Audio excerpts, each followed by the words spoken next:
Hello students, welcome তোমাদের TBR একাডেমিতে। আমি শোভম স্যার। তো তোমাদের জন্য নিয়ে চলে এসেছি এএনএম জিএনএম 2024 এর জন্য তোমাদের ফিজিক্যাল সায়েন্সের কিন্তু একটা প্র্যাকটিস সেট। তো তোমরা জানো তোমাদের এক্সামের জন্য যে যে সাবজেক্টগুলো রয়েছে তার মধ্যে কিন্তু ফিজিক্যাল সায়েন্সও রয়েছে। তো এটা কিন্তু তোমাদের জন্য খুবই একটা ইম্পর্টেন্ট চ্যাপ্টার, খুব একটা ইম্পর্টেন্ট সাবজেক্ট তোমাদের জন্য। তো চলো আমরা কিন্তু প্র্যাকটিস করব। তো আমাদের এএনএম জিএনএম সিরিজের যে ক্লাসগুলো হচ্ছে অলরেডি, আমরা যেগুলো অলরেডি করে নিয়েছি সেগুলো তোমরা ভালো করে ফলো করতে থাকো, সেগুলো ভালো করে প্র্যাকটিস করতে থাকো। যেগুলো নিয়ে তোমাদের কোনো সমস্যা থাকছে, যে কোয়েশ্চেন নিয়ে তোমাদের কোনো কোয়ারি থাকছে, অবশ্যই করে তোমরা আমাদের হোয়াটসঅ্যাপ গ্রুপে জয়েন করো এবং টেলিগ্রাম চ্যানেল রয়েছে সেখানে তোমরা জয়েন করতে পারো এবং সেখান থেকে কিন্তু তোমরা আমাদের সঙ্গে যোগাযোগ করতে পারো এবং আমরা কিন্তু তোমাদের সেই প্রবলেমগুলো সলভ করে দেওয়ার চেষ্টা করব। তো আজকে কিন্তু আমি তোমাদের জন্য নিয়ে চলে এসেছি ফিজিক্যাল সায়েন্সের একটা প্র্যাকটিস সেট। তো চলো দেখে নেওয়া যাক কি কি কোয়েশ্চেনগুলো রয়েছে। তো ফার্স্ট কোয়েশ্চেনে আমরা চলে যাচ্ছি। তো ফার্স্ট কোয়েশ্চেন যেটা রয়েছে আমাদের, দেখো একদম প্রাইমারি লেভেলের তোমাদের কোয়েশ্চেন। ফার্স্ট কোয়েশ্চেনটা কি রয়েছে, একদম প্রাইমারি লেভেলের কোয়েশ্চেন। এগুলো কিন্তু আমরা সেই ছোটবেলা থেকে পড়ে আসছি। কি রয়েছে দেখো, বলছে একটি স্কেলার রাশির উদাহরণ। তাহলে স্কেলার রাশি, ভেক্টর রাশি, এগুলো কিন্তু আর নতুন করে তোমাদের জন্য বলে দেওয়ার প্রয়োজন পড়বে না। স্কেলার রাশি কাকে বলছি? যেই রাশির মান আছে কিন্তু কোনো দিক বা অভিমুখ থাকছে না, তাকেই আমরা বলছি স্কেলার রাশি। তাহলে সেক্ষেত্রে আমরা যদি দেখে নিই অপশনগুলো, ওজন রয়েছে, ভর রয়েছে, বেগ রয়েছে, কোনোটিই নয়। তাহলে রাইট অ্যান্সার এখানে কি হয়ে যাচ্ছে? রাইট অ্যান্সার তোমরা জানো এখানে আমাদের ভর যেটা হয়ে যাচ্ছে, ভর কিন্তু হচ্ছে গিয়ে স্কেলার রাশি। বস্তুর ভর এটা হয়ে যাচ্ছে স্কেলার রাশি। ভর মানে কি আমরা জানি মাস। তার মানে কোনো বস্তুর মধ্যে যতটা পরিমাণ পদার্থ রয়েছে, কোনো বস্তুর মধ্যে যতটা পরিমাণ পদার্থ থাকছে তাকেই আমরা বলছি বস্তুর ভর। তাহলে এই ভর হয়ে যাচ্ছে কিন্তু একটা স্কেলার রাশি। অন্যদিকে আমরা যদি ভেক্টর রাশির কথা বলি সেক্ষেত্রে আমরা দেখবো কি, যেই রাশির মান ও অভিমুখ দুই রয়েছে তার সঙ্গে সঙ্গে আরেকটা জিনিসও আমাদেরকে মনে রাখতে হবে যে ভেক্টর রাশিগুলো কিন্তু সবসময় কিন্তু ভেক্টর যোগের নিয়ম মেনে কিন্তু চলে। শুধুমাত্র মান এবং দিক থাকলেই কিন্তু ভেক্টর রাশি বলবো না, তার সঙ্গে সঙ্গে এটাও আমাদেরকে বলতে হবে যে সেটা কিন্তু ভেক্টর যোগের যে নিয়ম রয়েছে সেই নিয়ম মেনে কিন্তু চলতে হবে, তবেই আমরা সেটাকে বলবো ভেক্টর রাশি। ঠিক আছে? তড়িৎ প্রবাহ দেখো এমন একটা রাশি, এটার কিন্তু মান এবং অভিমুখ দুটোই রয়েছে। ঠিক আছে? মান এবং অভিমুখ দুটোই থাকার কারণেও এটা হচ্ছে কিন্তু স্কেলার। তার কারণ হচ্ছে কি, এটা কিন্তু ভেক্টর যোগের নিয়ম মেনে চলছে না। তো সেই জন্য ভেক্টর রাশি আর স্কেলার রাশির মধ্যে এই ডিফারেন্সগুলো আমাদেরকে খেয়াল রাখতে হবে। আর ভেক্টর রাশিতে আমরা যত একটু আপার ক্লাসে যাওয়ার চেষ্টা করব বা একটু ভালোভাবে জানার চেষ্টা করব, সেক্ষেত্রে মান অভিমুখের সঙ্গে সঙ্গে আমাদের কিন্তু ওই ভেক্টর যোগের কথাটাও কিন্তু বলতে হবে। তো এখানে আমাদের রাইট অ্যান্সারটা হয়ে যাচ্ছে ভর। তাহলে ভর হচ্ছে কি একটা আমাদের স্কেলার রাশি। আচ্ছা, এবার আমরা 2 নম্বর কোয়েশ্চেনে চলে আসবো। 2 নম্বর কোয়েশ্চেনটা কি রয়েছে আমাদের কাছে, একটি নির্দিষ্ট উচ্চতা থেকে কোনো বস্তুকে নিচে ফেলা হলো, যাত্রার অর্ধপথে বস্তুটি থাকবে। তাহলে অর্ধপথে বলেছে, তার মানে কোনো একটা বস্তু রাখা ছিল, সেখান থেকে আমি উচ্চতা থেকে বস্তুটাকে ফেলছি। তার মানে একটা জিনিস খেয়াল রাখতে হবে আমাদেরকে, বস্তুটা যখন কোথাও রাখা রয়েছে তার মধ্যে কি রয়েছে, স্থিতি শক্তি রয়েছে। সেই স্থিতি শক্তিটা যখনই আমরা ফেলছি সেটা কিন্তু গতি শক্তিতে রূপান্তরিত হচ্ছে। তাহলে স্থিতি শক্তি থেকে গতি শক্তিতে রূপান্তরিত হচ্ছে। তাহলে অর্ধপথে যখন বলছে তার মানে সে যখন পড়ছে অবাধে পতনশীল, তখন কিন্তু তার মধ্যে কোন শক্তিটা রয়েছে, বলছে শুধুমাত্র গতিশক্তি, শুধুমাত্র স্থিতিশক্তি, গতিশক্তি স্থিতিশক্তি উভয়, নাকি কোনোটাই নয়। তাহলে বস্তুটা ছিল স্থিতিশক্তিতে, সেখান থেকে কিন্তু সে গতিশক্তিতে কনভার্ট হচ্ছে। তাহলে স্থিতিশক্তি থেকে গতিশক্তিতে কনভার্ট হচ্ছে। তাহলে অর্ধপথে যদি আমরা ধরি সেক্ষেত্রে আমরা দেখবো বস্তুটার মধ্যে কিন্তু স্থিতিশক্তি এবং গতিশক্তি উভয়ই কিন্তু থাকছে। স্থিতিশক্তি গতিশক্তি উভয়ই থাকছে। ঠিক আছে? এবারে একদম যখন আসছে, যখন আমরা পতনশীল যখন পড়ছে সেখানে কিন্তু আমরা দেখবো স্থিতিশক্তি গতিশক্তি থাকছে, কিন্তু যখন পড়ে যাচ্ছে একদম নিচে পড়ে গেল তখন কিন্তু আমরা দেখবো সেখানে কোনো স্থিতিশক্তি থাকছে না, সেটা কিন্তু গতিশক্তি হচ্ছে। ঠিক আছে? তাহলে স্থিতিশক্তি গতিশক্তির মধ্যে এই যে ব্যাপারগুলো কিন্তু মাথায় রাখতে হবে। বস্তুটা যখন কোথাও স্থির অবস্থাতে রয়েছে তার মধ্যে থাকছে স্থিতিশক্তি, বস্তুটা যখন পড়ছে সেই স্থিতিশক্তিটাই কিন্তু গতিশক্তিতে ট্রান্সফার হচ্ছে এবং তার মধ্যে কিন্তু অর্ধপথে যখন রয়েছে সে কিন্তু স্থিতিশক্তি গতিশক্তি দুটোই কিন্তু তার মধ্যে কাজ করছে। ঠিক আছে? চলো, তাহলে এটার জন্য আমাদের রাইট অ্যান্সার হয়ে যাচ্ছে অপশন সি। নেক্সট কোয়েশ্চেন আমরা চলে যাব। নেক্সট কোয়েশ্চেন কি রয়েছে আমাদের কাছে, কোয়েশ্চেন নাম্বার 3 বলছে কার্য একটি ড্যাশ। তাহলে দেখো রাশি কোনটা কোন রাশি এইটা কিন্তু আমাদেরকে ভালো করে জানতে হবে। এটা কিন্তু একদম প্রাইমারি স্টেজে তোমাদের রয়েছে, কোনটা কোন রাশি, রাশির এককগুলো কি কি, বা সেখান থেকে আমরা কিন্তু তার যে রাশিমালাগুলো তার হচ্ছে কি আমরা এককগুলো প্রত্যেকটা কিন্তু আমরা ভালো করে দেখব। ঠিক আছে? তাহলে এগুলো থেকে কিন্তু তোমাদের কোয়েশ্চেন আসবে এবং এগুলো ভালো করে কিন্তু আমাদেরকে জানতে হবে। তাহলে কার্য, কার্য কি স্কেলার রাশি নাকি ভেক্টর রাশি নাকি তুলা রাশি না কোনোটাই নয়? তাহলে রাইট অ্যান্সার আমরা জানি যে কার্য হচ্ছে কি এখানে কি কার্য হচ্ছে কি একটা স্কেলার রাশি, ঠিক আছে, কার্য হচ্ছে কি একটা আমাদের স্কেলার রাশি, ঠিক আছে।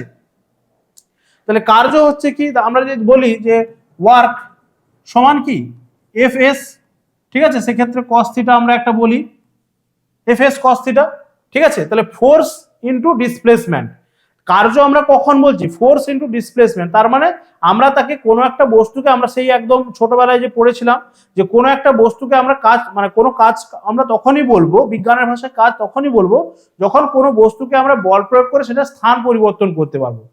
স্থান পরিবর্তন করতে না পারলে কিন্তু সেটাকে আমরা কাজের ক্ষেত্রে ফেলবো না, ঠিক আছে।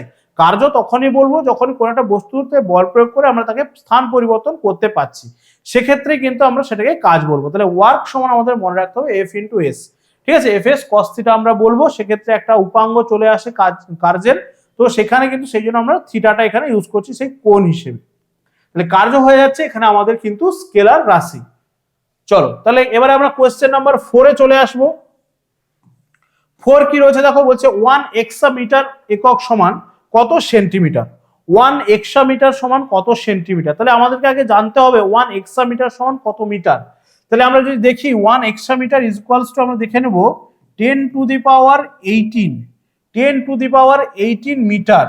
এবারে 10 টু দি পাওয়ার 18 মিটারকে আমরা যদি দেখি সেন্টিমিটার করতে হলে আমরা কি করি 100 দিয়ে গুণ করে দিই। তাহলে 10 টু দি পাওয়ার 18 রয়েছে, 10 টু দি পাওয়ার 18 রয়েছে, তার সঙ্গে আমরা আবার কি করব 10 টু দি পাওয়ার 2 দিয়ে গুণ করব, তবেই এটা সেন্টিমিটার হয়ে যাচ্ছে, তবেই এটা আমরা সেন্টিমিটার লিখতে পারবো। তাহলে সেন্টিমিটার, তাহলে আমরা জানি এটা আমরা যে সেই সূচকের নিয়মে যে গুণ করার ক্ষেত্রে আমরা জানি পাওয়ার গুলো কি হয়ে যায় যোগ হয়ে যায়, সেক্ষেত্রে আমরা কি লিখতে পারবো যে 10 টু দি পাওয়ার 18 প্লাস 2 হয়ে যাবে তখন, তাহলে 10 টু দি পাওয়ার 20 এখানে আমরা মিটার লিখে দিলাম, ঠিক আছে, 10 টু দি পাওয়ার 20 সেন্টিমিটার লিখে দিলাম, ঠিক আছে, 10 টু দি পাওয়ার 20 সেন্টিমিটার আমরা এখানে লিখে দিতে পারবো, ঠিক আছে। চলো তাহলে 1 এক্সামিটার সমান 10 টু দি পাওয়ার 18 মিটার, তাহলে 10 টু দি পাওয়ার 18 মিটারটাকে আমরা যখন সেন্টিমিটারে কনভার্ট করছি তখন কিন্তু আবার তাকে 10 টু দি পাওয়ার 2 দিয়ে আমরা গুণ করে দিচ্ছি, তাহলে এই ক্ষেত্রে আমাদের হয়ে যাচ্ছে 10 টু দি পাওয়ার 20 সেমি। তাহলে রাইট অ্যান্সার হয়ে যাচ্ছে option C 10 to the power 20 centimetre. তাহলে 1 exametre is equals to 10 to the power, যদি আমাদেরকে মিটারে লিখতে বলে তখন আমরা লিখবো 10 টু দি পাওয়ার 18 মিটার, যদি আমাদের সেন্টিমিটারে লিখতে বলে তখন আমরা লিখবো 10 টু দি পাওয়ার 20 সেন্টিমিটার। আচ্ছা, নেক্সট কোয়েশ্চেন কি রয়েছে আমাদের কাছে, ভরবেগ। তাহলে ভরবেগ মানে আমরা জানি, ভরবেগ মানে কি আমরা জানি ভরবেগের রাশিমালাটা আমরা কি বলি এমভি, ঠিক আছে, এম ইন্টু ভি, তার মানে ভর আর বেগের গুণফল, ভর আর বেগের গুণফল হয়ে যাচ্ছে ভরবেগ। তাহলে ভরবেগ এখানে তোমাদের জানতে চেয়েছে কি রাশি, ভেক্টর রাশি, স্কেলার রাশি, তুলা রাশি নাকি কোনোটাই নয়। তাহলে ভরবেগ একটা কি ধরনের রাশি আমরা যদি দেখি, তাহলে ভর আর বেগের গুণফল, তাহলে এখানে আমরা বুঝতেই পারছি, তাহলে এখানে আমাদের মানও একটা পাচ্ছি, তার সঙ্গে সঙ্গে অভিমুখও কিন্তু একটা থাকছে। তাহলে মান অভিমুখ যখন দুটোই থাকছে সেক্ষেত্রে আমরা এটাকে কি বলবো, অবশ্যই করে ভেক্টর রাশি। আমি একটু আগেই বললাম তোমাদের ভেক্টর রাশির ক্রাইটেরিয়া গুলো কি কি, ভেক্টর রাশির মান থাকছে, অভিমুখ থাকছে, তার সঙ্গে সঙ্গে অবশ্যই করে কি থাকছে না সে কিন্তু ভেক্টর যোগের নিয়মগুলো কিন্তু মেনে চলছে। ভেক্টর যোগের নিয়ম যে মেনে চলবে সেই কিন্তু ভেক্টর রাশি, ভেক্টর যোগের নিয়ম যদি না মানে, তার যদি মান অভিমুখ থাকে তাহলে কিন্তু আমরা সেটাকে ভেক্টর রাশি বলবো না, ঠিক আছে। তাহলে ভরবেগ হয়ে যাচ্ছে এমভি, মনে রাখতে হবে ভর আর বেগের গুণফল। আচ্ছা, এবারে আমরা চলে যাব নেক্সট কোয়েশ্চেন কি রয়েছে আমাদের কাছে। নেক্সট কোয়েশ্চেন আমাদের কাছে রয়েছে দেখো, বলছে ভর, এটা তো আমরা সেই প্রথম কোয়েশ্চেনে করলাম, একদম ফার্স্ট কোয়েশ্চেনে ছিল আমাদের ভর একটি কোন রাশি।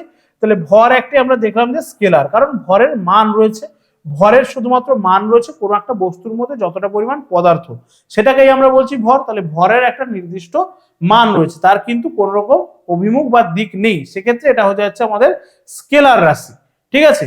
ওকে, নেক্সট দেখো কোয়েশ্চেন নাম্বার 7 কি বলছে, বলছে জি এর মান, জি মানে কি আমরা জানি, জি মানে কি অভিকর্ষজ ত্বরণ, ঠিক আছে, জি সমান হচ্ছে কি আমরা জানি অভিকর্ষজ ত্বরণ যেটাকে বলি আমরা, ঠিক আছে।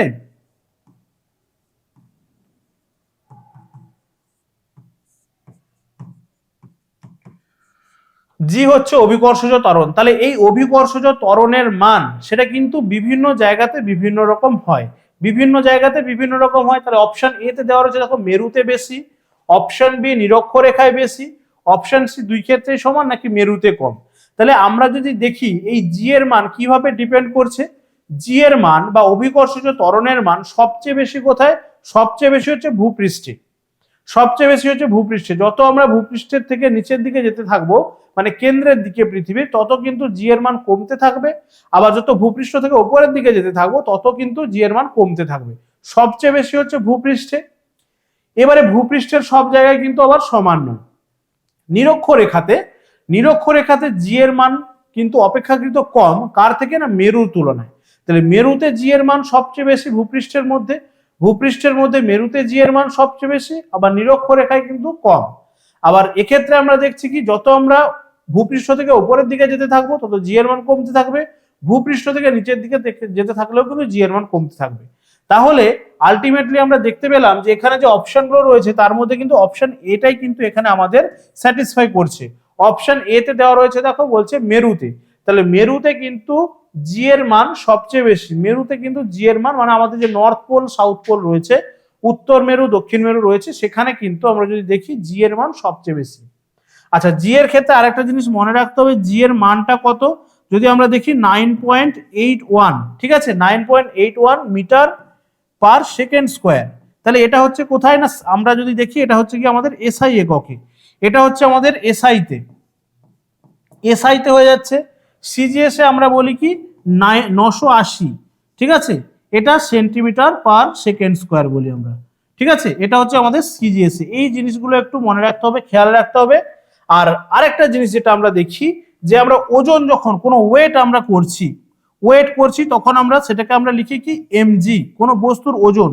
সেই জন্য আমাদেরকে বলা হয় যে ভর কিন্তু ফিক্সড, বা ভরের কিন্তু কোনো পরিবর্তন হচ্ছে না, কিন্তু ওজনের পরিবর্তন হয়ে যাচ্ছে। তার কারণ হচ্ছে কি, ভর হচ্ছে এম, তার সঙ্গে অভিকর্ষজ ত্বরণ থাকতে জি। এই অভিকর্ষজ ত্বরণটা বিভিন্ন জায়গাতে বিভিন্ন রকম হওয়ার কারণেই কিন্তু আমাদের বস্তুর যদি দেখি যে ওজনটা কিন্তু বিভিন্ন রকম হয়, ঠিক আছে। এই জি এর মানটা ডিফারেন্স হয়ে যাওয়ার জন্য, জি এর মানটার পার্থক্য হয়ে যাওয়ার জন্য বস্তুর ওজনের মানের কিন্তু পরিবর্তন ঘটে যায়, ঠিক আছে। কিন্তু এমটা ফিক্সড, বস্তুর মধ্যে যতটা পদার্থ আছে সেটা তো ফিক্সড থাকছে, সেটা ভরটা ফিক্সড থাকছে, ঠিক আছে। চলো, আচ্ছা আমরা নেক্সট কোয়েশ্চেনে চলে যাচ্ছি। নেক্সট কোয়েশ্চেন কি রয়েছে আমরা দেখে নেব। কোয়েশ্চেন নাম্বার 8 বলছে বস্তুর ভর মাপা হয়। তাহলে এক্ষুনি আমরা ভরের কথা পড়লাম, ভরকে আমরা কি দিয়ে ডিনোট করছি, এখানে আমরা ভরকে এম দিয়ে ডিনোট করছি, ঠিক আছে, ভরকে এম দিয়ে ডিনোট করছি।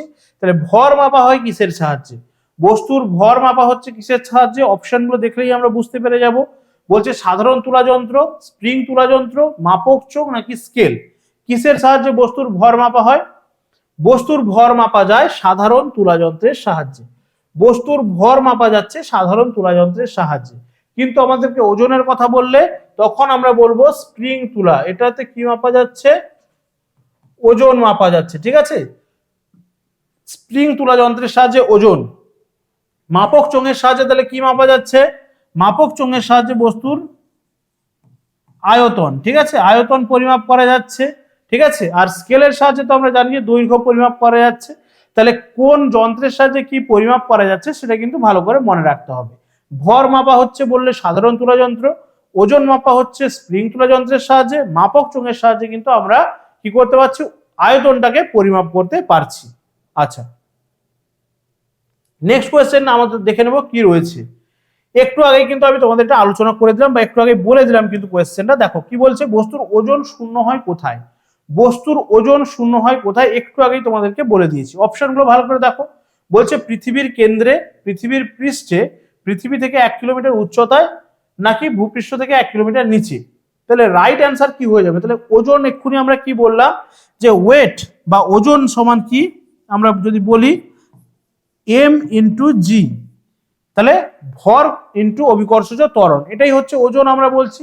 তাহলে বলছে ওজনটা কোথায় শূন্য হয়ে যাবে, ওজনটা শূন্য হয়ে যাওয়া মানে কি, বস্তুর ভর তো আর শূন্য হয়ে যাচ্ছে না, কারণ বস্তুর ভর কিন্তু সবসময় তার মধ্যে যতটা পরিমাণ পদার্থ থাকছে সেটা কিন্তু কোনো সময় শূন্য হচ্ছে না। শূন্য কে হতে পারে, শূন্য একমাত্র অভিকর্ষজ ত্বরণ হতে পারে।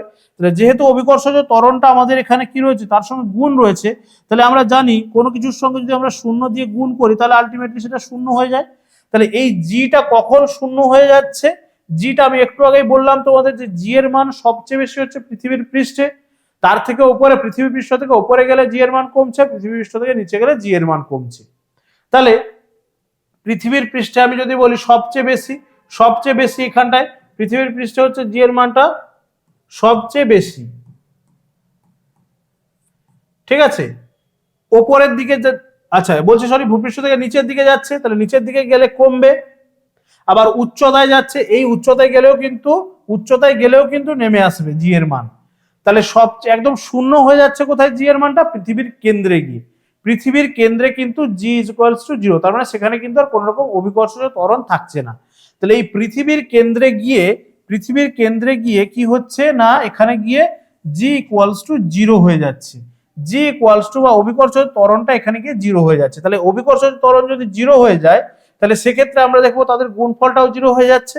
আলটিমেটলি কিন্তু বস্তুর ওজন সেখানে শূন্য হয়ে যাবে, ঠিক আছে, বস্তুর ওজন সেখানে শূন্য হয়ে যাবে। তাহলে আমরা দেখলাম যে বস্তুর ওজন শূন্য হতে পারে কিন্তু ভর কিন্তু কখনোই শূন্য হবে না। বস্তুর ওজন শূন্য হয়ে গেলেও ভর কিন্তু কখনো শূন্য হবে না। আর ওজনটা শূন্য হয়ে যাচ্ছে কেন, কারণ আমরা যদি দেখি যে জি এর মানটা যদি আমরা শূন্য করে দিতে পারি বা জি এর মানটা যদি 0 হয়ে যায় তাহলেই একমাত্র ওজন শূন্য হয়ে যাবে। চলো তাহলে অপশন এ হয়ে গেল এখানে আমাদের রাইট অ্যান্সার। তাহলে নেক্সট কোয়েশ্চেনে আমরা চলে যাব। নেক্সট কোয়েশ্চেন কি রয়েছে আমাদের কাছে, কোয়েশ্চেন নাম্বার 10 কি বলছে, আলোকবর্ষ কিসের একক? আলোকবর্ষ কিসের একক? তাহলে লাইট ইয়ার বা আলোকবর্ষ এই যে এককগুলো এগুলো কিসের একক আমরা জানি, এটা হচ্ছে দূরত্বের একক। এই দূরত্বের একক হচ্ছে কি আমাদের লাইট ইয়ার। তাহলে লাইট ইয়ার দিয়ে এই দূরত্ব কিসের দূরত্ব পরিমাপ করব?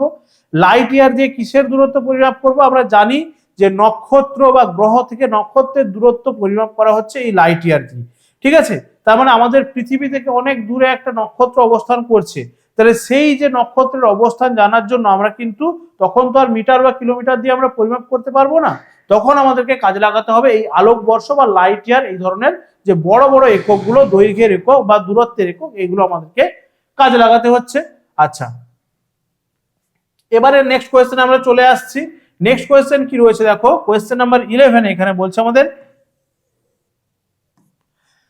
এককের, আচ্ছা এসআই এককে উষ্ণতার একক, এসআইতে উষ্ণতার একক। তাহলে এসআইতে উষ্ণতার একক হয়ে যাচ্ছে কি, এসআইতে উষ্ণতার একক আমাদের জানি সেটা হচ্ছে গিয়ে আমাদের কেলভিন বা কে। অপশনগুলো যদি দেখো তাহলে বুঝতে পারবে, দেওয়া রয়েছে ডিগ্রি সেন্টিগ্রেড রয়েছে, ডিগ্রি ফারেনহাইট রয়েছে, কেলভিন রয়েছে আর ক্যান্ডেলা রয়েছে। তাহলে উষ্ণতার একক আমরা জানি সাধারণত আমরা ডিগ্রি ফারেনহাইট বা ডিগ্রি সেন্টিগ্রেড দিয়ে আমরা পরিমাপ করি, কিন্তু এসআই একক হচ্ছে কি বা পরম একক হচ্ছে গিয়ে কে, ঠিক আছে, বা কেলভিন। তাহলে কেলভিন দিয়ে কিন্তু উষ্ণতার পরম একক পরিমাপ করা হচ্ছে। সেক্ষেত্রে কেলভিনের সঙ্গে একটা সেলসিয়াসের সম্পর্ক রয়েছে, 1 কে কে ইজ ইকুয়ালস টু কি হচ্ছে -273 ডিগ্রি সেন্টিগ্রেড, ঠিক আছে। আচ্ছা ক্যান্ডেলাটা কিসের একক? ক্যান্ডেলাটা যদি আমরা দেখে নিই যে দীপন প্রাবল্য, ঠিক আছে, দীপন প্রাবল্যের একক হচ্ছে আমাদের ক্যান্ডেলা। দীপন প্রাবল্যের একক হচ্ছে ক্যান্ডেলা, ঠিক আছে। তাহলে ডিগ্রি ফারেনহাইট, ডিগ্রি সেলসিয়াস আর হচ্ছে আমাদের কেলভিন, তিনটাই কিন্তু উষ্ণতার একক, কিন্তু কেলভিনটা হচ্ছে আমাদের এসআই একক, ঠিক আছে। চলো নেক্সট কোয়েশ্চেন আমরা চলে যাব। নেক্সট কোয়েশ্চেন কি রয়েছে দেখো আমাদের, বলছে 1 গিগা একক, 1 গিগা একক সমান কত? তাহলে 1 গিগা একক যেটা দেওয়া রয়েছে দেখো অপশনগুলো, 10 টু দি পাওয়ার 5 দেওয়া রয়েছে, 10 টু দি পাওয়ার 9 দেওয়া রয়েছে, 10 টু দি পাওয়ার 12 দেওয়া রয়েছে আর 10 টু দি পাওয়ার 10 দেওয়া রয়েছে। তাহলে গিগা একক কি হবে? গিগা একক কি হবে আমরা জানি যে মেগা, গিগা বা হচ্ছে সবচেয়ে আমরা একদম প্রাইমারি থেকে যদি আমরা আসি তাহলে সেক্ষেত্রে আমরা দেখব এই যে গিগা, তার আগে আমরা দেখব কি হেক্টর রয়েছে, কিলো রয়েছে, গিগা রয়েছে, তারপর হচ্ছে মেগা রয়েছে, ঠিক আছে। তাহলে রাইট অ্যান্সারটা এখানে আমাদের কি হয়ে যাচ্ছে, রাইট অ্যান্সারটা কিন্তু এখানে আমাদের হয়ে যাচ্ছে অপশন বি। অপশন বি হয়ে যাচ্ছে কিন্তু এখানে আমাদের right answer 10 to the power 9, 10 to the power 9 হয়ে যাচ্ছে গিগা একক। আর 10 টু দি পাওয়ার -9 যদি থাকে আমাদের, 10 টু দি পাওয়ার -9 থাকলে তখন আমরা কি করব, 10 টু দি পাওয়ার -9 তখন সেটাকে আমরা কি বলি, ন্যানো, ঠিক আছে, মনে রাখতে হবে 10 টু দি পাওয়ার -9 থাকলে তখন আমরা বলবো ন্যানো। 10 টু দি পাওয়ার 9 হলে গিগা, 10 টু দি পাওয়ার -9 হলে ন্যানো হয়ে যাচ্ছে, ঠিক আছে। আচ্ছা নেক্সট কোয়েশ্চেনে চলে আসছি। দেখো বলছে একটি স্টিম ইঞ্জিনে রূপান্তরিত হয়, স্টিম ইঞ্জিন মানে জানো যেটা বাষ্পচালিত ইঞ্জিন, যেটা বাষ্পচালিত ইঞ্জিন, ঠিক আছে, বাষ্পচালিত ইঞ্জিন বা স্টিম ইঞ্জিন বলা হচ্ছে। তাহলে স্টিম ইঞ্জিনে কি রূপান্তরিত হচ্ছে? অপশনগুলো দেখো, বলছে তাপ শক্তি শব্দ শক্তিতে রূপান্তরিত হচ্ছে, তাপ শক্তি যান্ত্রিক শক্তিতে রূপান্তরিত হচ্ছে, বৈদ্যুতিক শক্তি শব্দ শক্তিতে রূপান্তরিত হচ্ছে, নাকি যান্ত্রিক শক্তি থেকে তাপ শক্তি হচ্ছে।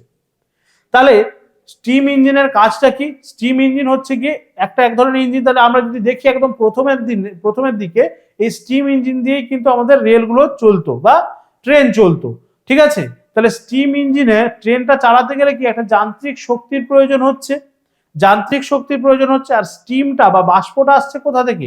বাষ্প কখন তৈরি হচ্ছে? আমরা জানি যে জলকে যদি আমরা তাপ দেই বা ফোটাই তখনই একমাত্র বাষ্প পরিণত হবে জলটা। তাহলে এখানে আমরা দেখছি যে তাপ শক্তি কাজে লাগিয়ে আমরা কি করছি না, যান্ত্রিক শক্তিতে করে রূপান্তরিত করছি। তাহলে অপশন বি হয়ে যাচ্ছে রাইট অ্যান্সার, তাপ শক্তি থেকে যান্ত্রিক শক্তি। তাপ শক্তি দিয়ে আমরা কি করলাম, জলটাকে ফুটিয়ে বাষ্পে পরিণত করলাম বা স্টিম তৈরি করলাম। সেই স্টিম দিয়ে কিন্তু আমরা বিভিন্ন রকম যন্ত্র চালাতে পারছি। তাহলে সেক্ষেত্রে আমরা যদি দেখি যে তাপ শক্তি থেকে কি হচ্ছে না, যান্ত্রিক শক্তিতে রূপান্তরিত হয়ে যাচ্ছে। তাপ শক্তি থেকে কি হচ্ছে, যান্ত্রিক শক্তিতে রূপান্তরিত হচ্ছে, ঠিক আছে। তাহলে এই রূপান্তর গুলো মনে রাখতে হবে। যেমন আমরা যে ধরো কি করছি, যে মাইক্রোফোনে যে কথা বলি বা গান গাই, সেক্ষেত্রে কি হচ্ছে না, সেক্ষেত্রে আমরা দেখছি শব্দ শক্তিটা কিসে রূপান্তরিত হচ্ছে না, বৈদ্যুতিক শক্তি রূপান্তরিত হয়ে যাচ্ছে, ঠিক আছে। বা মোমবাতিতে কি হচ্ছে না, মোমবাতি হচ্ছে আমরা যে জানি জ্বালাচ্ছি, তাহলে সেখানে তাপ শক্তিটা দেখছি আলোক শক্তি বা রাসায়নিক শক্তিটা আলোক শক্তিতে রূপান্তরিত হয়ে যাচ্ছে। আমরা ইলেকট্রিক বাল্ব জ্বালাচ্ছি, সেখানে কি হচ্ছে না, বৈদ্যুতিক শক্তিটা আলোক শক্তিতে রূপান্তরিত হয়ে যাচ্ছে। তাহলে এই ধরনের রূপান্তরের ঘটনা আমরা জানি যে শক্তি কিন্তু রূপান্তরিত হচ্ছে, শক্তিকে বিনাশ করা যাচ্ছে না, শক্তি শুধুমাত্র এক রূপ থেকে অন্য রূপে রূপান্তরিত হয়ে যাচ্ছে, ঠিক আছে। আচ্ছা চলো বেশ, নেক্সট কোয়েশ্চেন আমরা চলে যাব। আচ্ছা কি রয়েছে, শীতকালে ধাতব দোলক সম্পন্ন ঘড়ি, ভালো করে খেয়াল করবে, বলছে শীতকালে ধাতব দোলক সম্পন্ন ঘড়ি কি হচ্ছে, বলছে স্লো যায় নাকি ফাস্ট যায়, সঠিক সময় দেয় নাকি কোনোটাই নয়। তাহলে যে ধাতব দোলক বলেছে, শীতকাল বলে দিয়েছে, দুটো জিনিস কিন্তু আমাদেরকে এখানে খেয়াল করতে হবে, একটা দিয়েছে শীতকাল, একটা দিয়েছে ধাতব দোলক। তাহলে এই যে দোলক বা তাহলে এই যে টাইম পিরিয়ডের আমরা যদি দেখি রাশিমালাটা বা টাইম পিরিয়ডের যে ফর্মুলাটা রয়েছে আমাদের,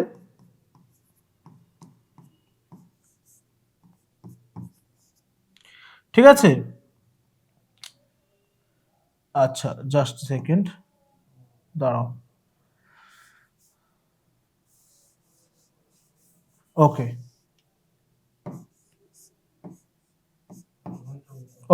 তাহলে দেখো এই যে টাইম পিরিয়ড বা টাইম পিরিয়ডের রাশিমালাটা আমরা যদি দেখি, টি ইকুয়ালস টু কি হচ্ছে 2π√L/g। এই যে এলটা এখানে যেটা রয়েছে, দেখো এলটা যেটা রয়েছে এটাই হচ্ছে কি না, ওই দোলকের যে দণ্ডটা রয়েছে তার যে দৈর্ঘ্যটা, সেটা কিন্তু এল দিয়ে আমরা এখানে ডিনোট করছি। এল মানে কি, যে ধাতব দোলকের যে দণ্ডটা রয়েছে বা ধাতব দোলকের যে দোলকটা রয়েছে ওটারই কিন্তু লেন্থটা এখানে কিন্তু ডিনোট করছে, ঠিক আছে।